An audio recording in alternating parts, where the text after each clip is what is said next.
Hey there, ladies and gentlemen. My name is Simon, and welcome to another episode of Cowboy Bebop. There hasn't been as many videos the last couple of days. I've been having some computer issues, but it looks like they're going to be resolved now. Also having a lot of issues with copyright, which, not in terms of copyright strikes, but just in terms of videos being instantly blocked, and then when you re-edit them, they just seem to claim everything. It's been a bit of an odd one, but hopefully we'll work through it. So if you see things being like really trimmed down, or the cuts being more extreme than normal, it's just because I'm trying to get it through copyright. As always, you can watch everything in full over on Patreon. So Cowboy Bebop episode number 11. Last episode was the Ganymede episode, which focused a lot on Jet's backstory and his relationship with Elsa or Elisa, who was his ex-girlfriend, who walked out on him, caused him a lot of emotional distress, and he never really found out why it was that she'd walked out on him. And eventually, as it would happen, he kind of managed to find his way back to her, and also managed to pick up a job at the same time. Her current boyfriend was on the run after having killed a loan shark the night before. So there was this kind of interesting cat and mouse game where you've not only got one aspect of it being the money and the job, but also Jet, obviously wanting to reconcile with his ex-girlfriend. He did find out in the end that it was because she found that he was too controlling, too protective, and that she wants to go out, and even if she made mistakes, she wants to go and make her own life. And so, I guess it's sometimes, even though Jet must have thought he was doing it for the right reasons, obviously you want to protect the person that you're with. You want them to be safe. There are times that you can go a bit too far and you can restrict their every single move. Hey, Zuko. You okay, buddy? And so I guess, some people might be completely fine being completely protected like that. Some people really want to go out and stretch their legs, live their own life, make their own mistakes, and but you only discover it when you actually go through it yourself. I do think it was a bit harsh that she never told him why it was that she left, because obviously it's had a big effect on him. He's never gotten with someone else. It makes you wonder if he would have ever even gotten into the world of bounty hunting had she sort of stuck by him, because he used to be in the police force there, But, it's ifs and buts. Who knows what could have happened. We are almost halfway through the series now. So things I expect are going to get a bit more serious, a bit more tense. And like I said, we've got the full crew on board now, so I'm looking forward to seeing what happens. But we are going to jump in. Before we do, I want to say a big thank you to my Patreon super supporters: Frank Tremel, Karen Abel, Ace, Nick Walters, The Seven Deadly Sins, Damon Smallwood, Michael Y, Richafa, Clara, Gros-Louis, and Mr. Greg 89. So let's jump in and let's see what happens on this episode of Cowboy Bebop.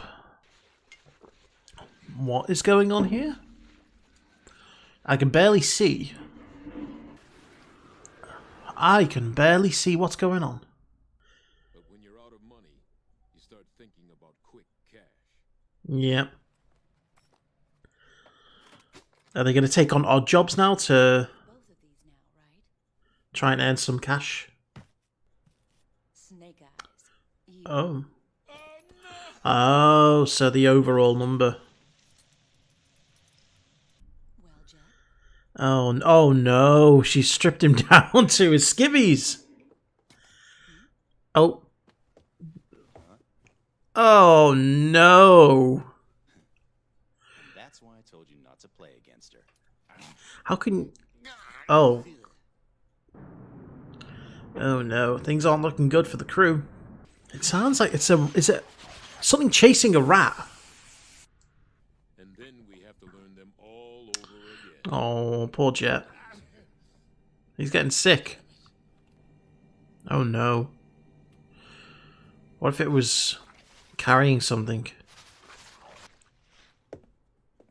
Oh, I like how they made the same noise as that monster, but it was the brushing of the teeth. Magnetized. Ah. Part of the skill of the game.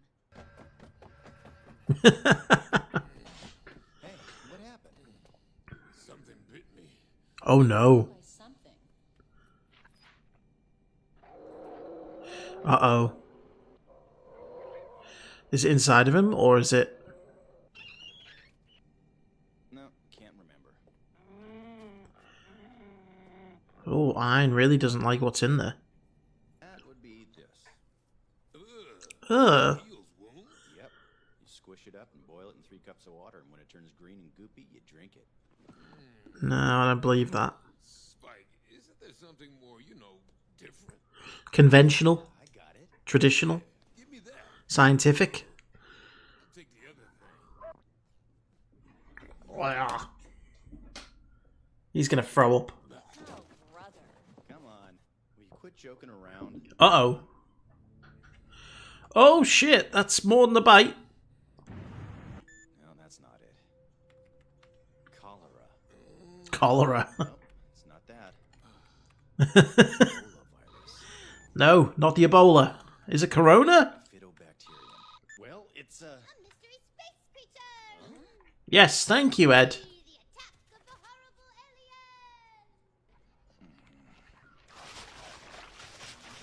alien! Ugh, it's the slivery noises I don't like. Uh-oh, that's Faye.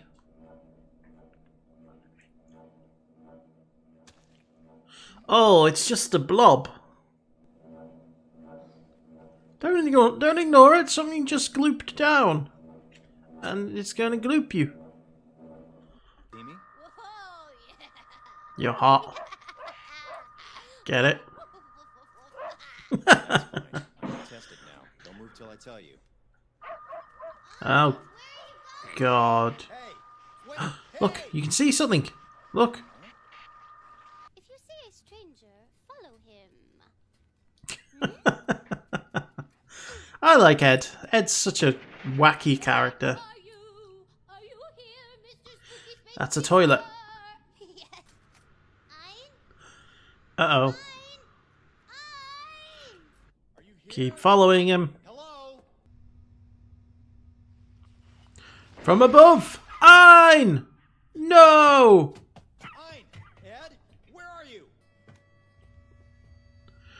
Ein! Buddy! Hey, hang in there.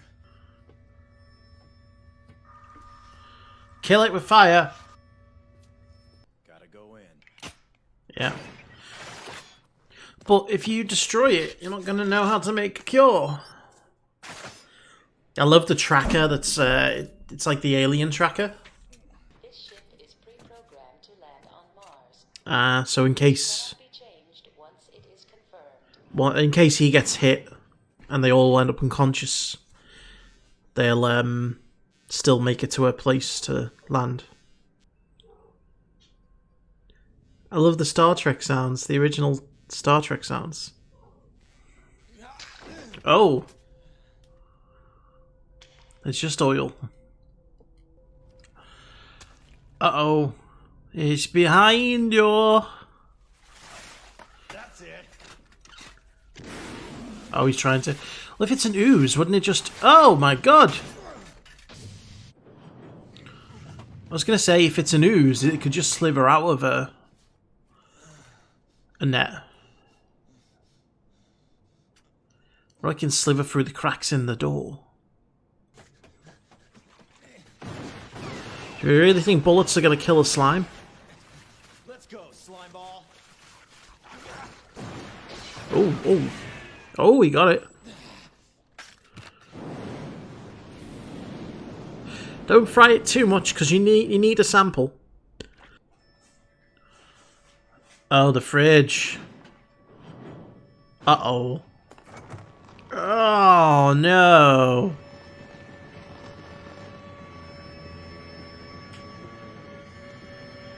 Oh, God. Is that fungus? I suggest throwing the fridge out. Yeah, dump the fridge. Hold on tight.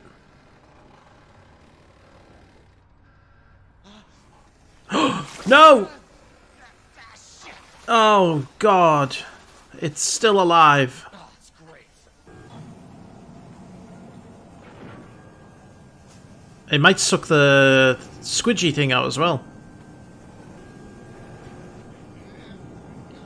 Hold on. Oh, he's passing out. Oh, ow.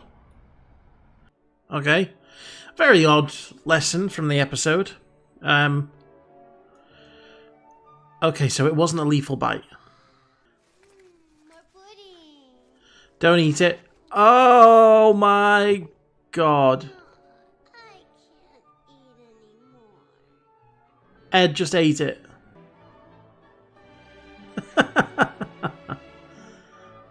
Well, what a mad episode. That was more horror than anything. It was just kind of... the whole idea of something mutating and becoming a vicious, poisonous blob from something left in your fridge. It's kind of odd. But it was fun. It was a fun episode, don't get me wrong. It was just so strange. But I was really down for like the whole kind of creepy alien monster thing slithering around the ship, taking everyone out one by one, because it's not something that you see too often in an anime like this. It was definitely a change of tone from everything that we've had so far. Going with the more kind of tense horror vibe than the normal kind of space adventure kind of vibe. And when you're down on your luck, you're really down on your luck. Obviously, the crew can't find work, and even in the downtime, they just don't get any rest. This thing that was left in the fridge, I mean, I don't quite know what was inside the fridge that made, Spike so desperate to get rid of it. I mean, I'm assuming it was like, because it looked like fungus had been sporing inside, and I don't know if the spores were going to be poisonous. It was a little bit odd. It didn't really explain too much about what exactly was going on, other than this lobster that had been left in the fridge. It's obviously gone bad, either mutated or it's changed, and this little blob thing has been birthed from it, which Ed then ate. Ed ate the blob. I know technically speaking it came from food, but man, I mean, she's going to have a bad stomach at some point. But I'm assuming the bites weren't lethal because, they wouldn't have ended it like that, I don't think. But the ship, either way, it's going to be sent to Mars. It's going to land at Mars if anyone doesn't wake up. So you would hope that, if they're still alive, that someone would find them, they'd get medical treatment, and they'd be all better. Maybe that'll be the next episode, or maybe this is just it for that. That was just a self-isolated one-off episode. Yeah, I guess there's not really too much that can be said about that. It was what it was. It's very, very strange. But, yeah. Anyway, ladies and gentlemen, thank you very much for watching. I hope you enjoyed that, and I'll see you for the next one.